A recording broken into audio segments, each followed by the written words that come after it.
Hey folks, going to do a quick BIOS overview. Now normally I use a capture card, my Plink 5 by Pile, but in this case it does not recognize this BIOS. That happens occasionally. So first, when you go into the BIOS, you're going to end up in easy mode and you see all this information. You see my CPU, the motherboard, is the Gigabyte B760m Gaming X AX. Of course, this has Wi-Fi and it's DDR4. You see to the right of that a bunch of general information.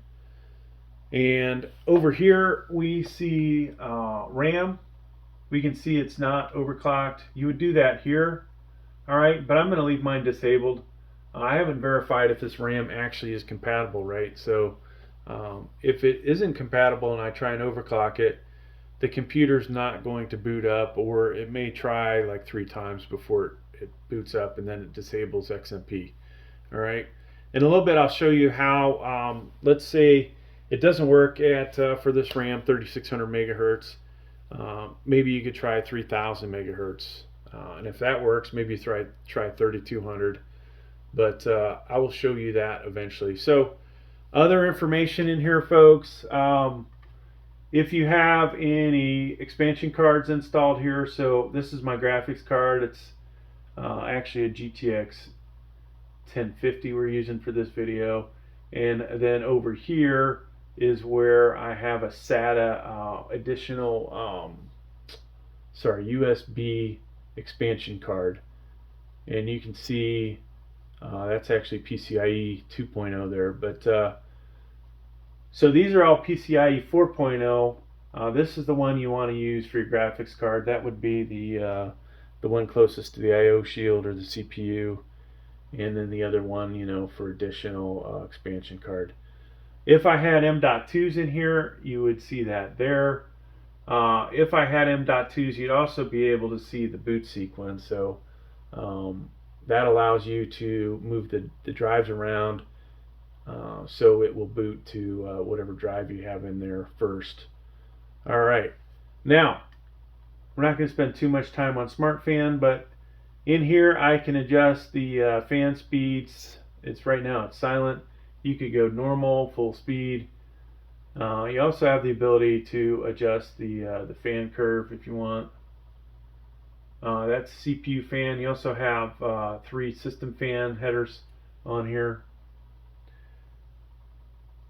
Now, if you're going to update the BIOS, you can do that here. Now, I've done one BIOS update video for this where I ended up doing the one where you don't have to have a CPU, GPU, or RAM. Use the BIOS flashback button. Hopefully we'll put that link down below. There's also updating the BIOS through the BIOS. All right, eventually we'll try and do that video for you as soon as another BIOS becomes available. Now let's move over to advanced mode, and we'll start over here to the left. Favorites. You can see up here if you want to add or delete favorites, how you do that. All right, those are default. Tweaker. So we're just going to go through, quickly through these menus just so you can see it. There's way too much information to talk about everything, and it would probably take 4 hours. And that's if you truly knew everything about every line item in here, right? So advanced CPU settings. This is another sub menu. You can see all this stuff. If you want to disable hyperthreading, if you wanted to disable turbo boost, you could do that in here. All right. The rest of these are like auto or manual type menus. So, and this, I never mess with adjusting power limits in here, but this should be the spot in here where you adjust that. And I believe it is this menu here is the one that I think you set it to. But I use Intel's XTU to do it, folks, and I think that's probably the easiest spot to do it. All right, let's go back to Tweaker.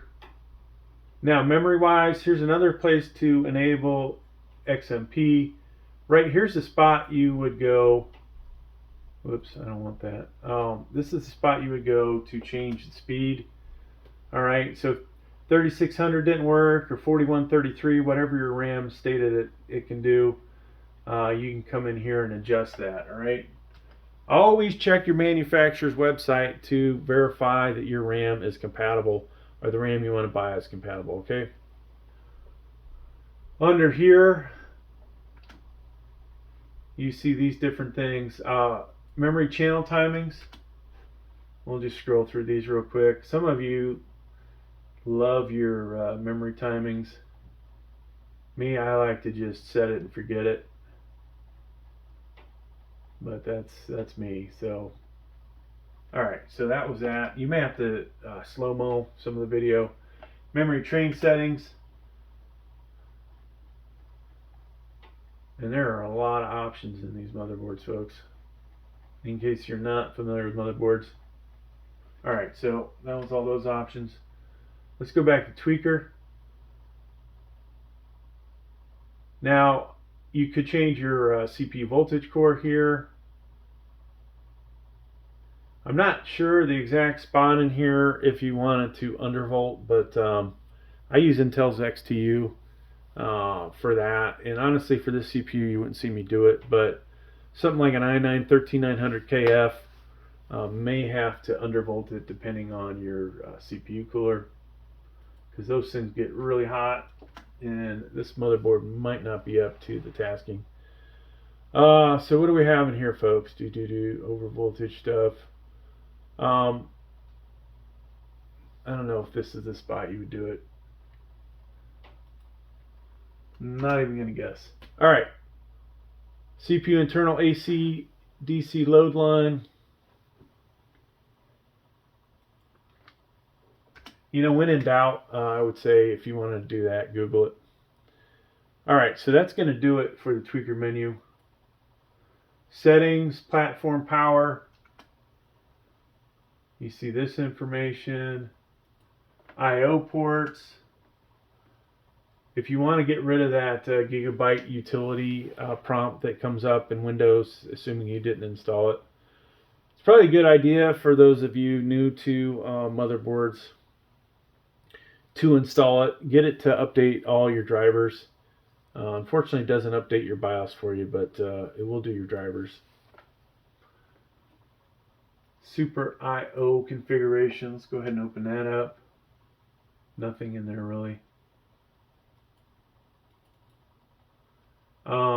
And that's going to do it for what I'll open in here, folks. Miscellaneous. And back in the day, I would have opened Trusted Computing, because for the, what is it, 400, 500, you needed to have TPM 2.0 to support Windows 11, but all these motherboards now, you know, Windows 10, Windows 11, not a problem. Another place to see your PC's health. System info, another spot. And also another spot you can update your BIOS. It's here and it's over here, okay? Now, the boot menu, you see all this stuff. If we had drives in here, we could change the boot priority, but we don't have any. Over in this area, folks, sometimes you may find some luck if your drive is not recognized by your computer, adjusting some things on this screen. I found that, you know, either using a different drive sometimes works. Sometimes the settings in here may help you, and or a new install of Windows may also help. So, but that's about all I'm going to leave at that, folks. Now, in here, save and exit. If you have a drive, it might boot back to Windows. If you have no drives installed, it's just going to boot right back to the BIOS. So you would shut it off. Hey, thanks for checking out my quick BIOS overview. Please like, please subscribe. Thank you.